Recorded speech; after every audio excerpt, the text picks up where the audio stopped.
when you don't do and when you're not obedient, the people that God has called you to are not being released when they need to be released, especially if you're a coach. They can't, because they were supposed to come to you.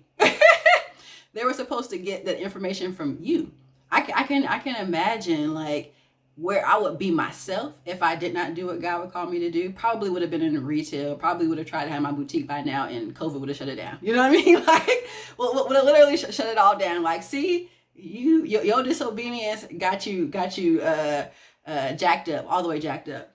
But when it comes to like just being obedient, we just don't know who it's going to affect. I mean, just the first time that I spoke at our Women's Day, and I was just one of the speakers talking about the turbulence in our lives and how we've overcome.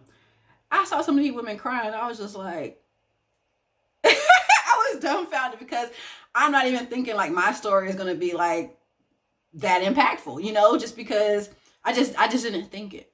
But it wasn't until that point that I told it and started growing in the Lord and started sharing, and then shared my story in my book and all that good stuff, is when God just started to break that thing apart for not only me, but for other people.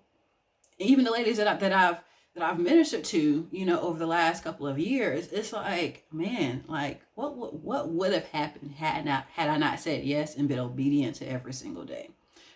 So we need to stop being selfish. You need to stop thinking that it's all about us. It is not all about you.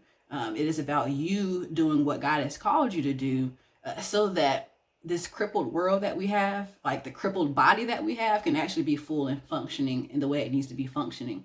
And we never know, as we minister to people, how they are going to minister to others. Just like Mel, she has a whole new movement now of just ministering to new people, evangelizing with people, and having lunches with different people and ministering to them. I mean, you just never know. So God is going to do his work. We really do have to be obedient.